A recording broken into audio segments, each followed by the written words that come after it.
Pozdrav svima ljudi, dobrodošli u novi video.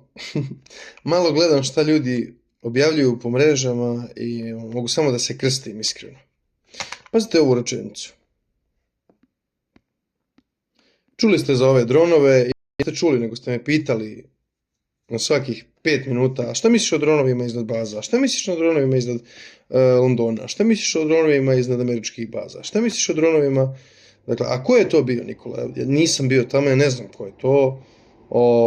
Da li su vanzemunci, vanzemaljci ili su američki dronovi ili su ruski dronovi i tako dalje.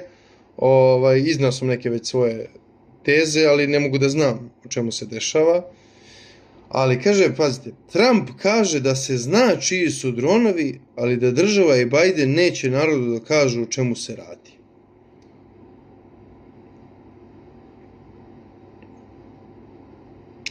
Ajmo ovako, da potrebimo otprilike 2 grama mozga, ne moramo više. Ako Trump zna, zašto Trump to ne kaže narodu? On će kažu, ne, ali Trump je rekao da se zna. Ok, kako onda Trump zna da se zna, ako ne zna tu informaciju? Rekao mu neko. Nemojte, molim vas, ovo su tako naivna objašnjenja. Jao, Trump jadan, ništa nije mogao da spreči, prošli mandat je bio previše kratak da spreči duboku državu i zato je odlučio u toku tog mandata da naoružava Ukrajinu Javelinima i svim ostalim, da gađa Siriju i sve drugo što je radio, ali kad to radi Biden, on je loš. Kad to radi Trump, on je biznismen. Kad Putin radi slične stvari, on je pravoslavac i tako. No, da se ne bavimo tim glupostima, ajde da vidimo nešto pametnije od toga. Zaprepašćujući su podaci koje ću vam sada izneti.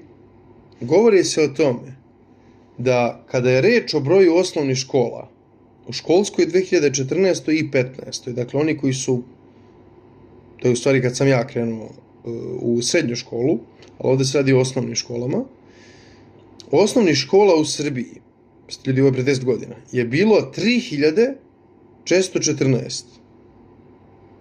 U ovoj školskoj godini ih ima 1133. Ja mislim da su ovi podaci zapanjujući,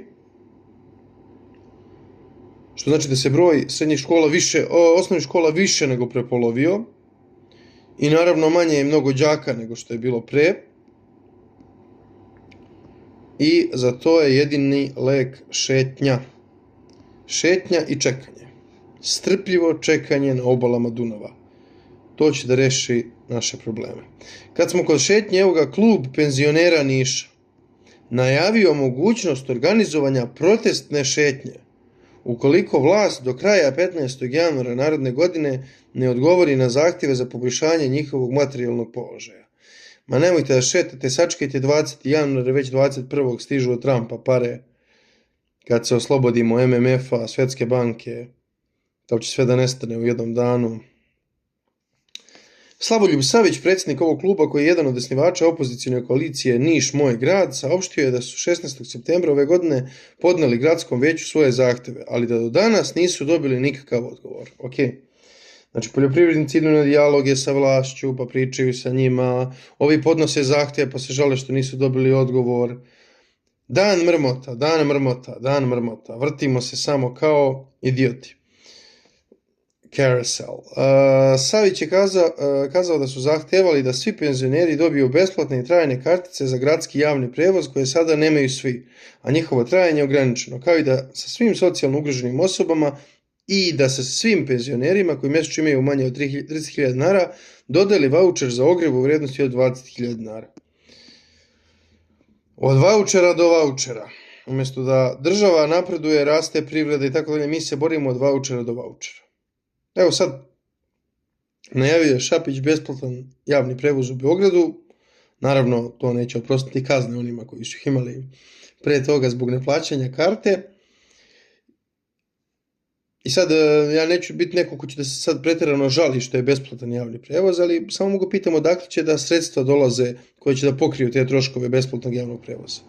Pa opet će dolaziti iz budžeta, opet će dolaziti iz naših džepova, tako da je to sve jedna varka. Biće i besplatan javni prevoz, ali će sve drugo da poskupi. Živela Srbija. To je otprilike kako stvari funkcionišu, verovali ili ne. Ili ne verovali ili da.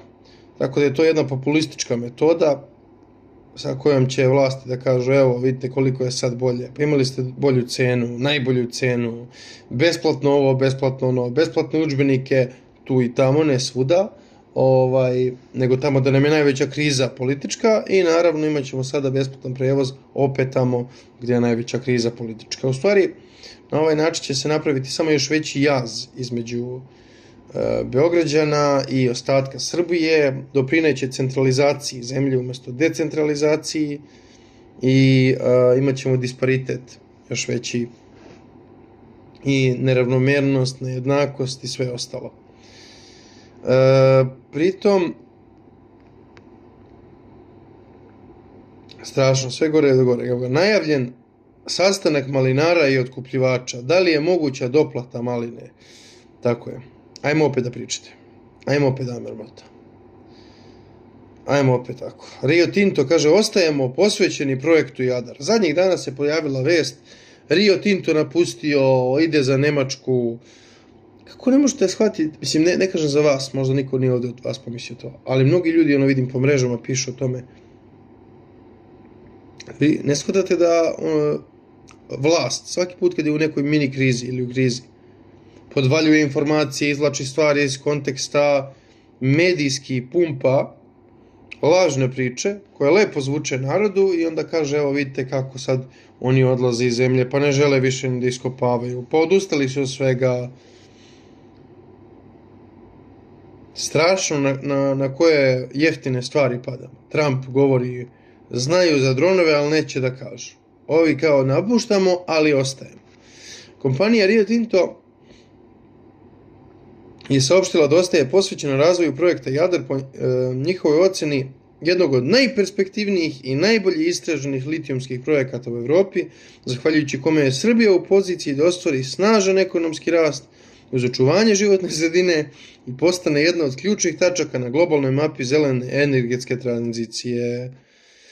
Toliko o tome da Rio Tinto napušta Srbiju. O zelenoj energetskoj tradiciji i tranziciji, a bit će i tradicija kako smo krenuli, i o novim zaduženjima i o raznim drugim stvarima ćemo također pričati u nekom od narednih videa. Toliko od mene što se ovog videa tiče, ostavite vaše mišljenje o svemu ovome i kao i uvek mi se vidimo u nekom od narednih videa.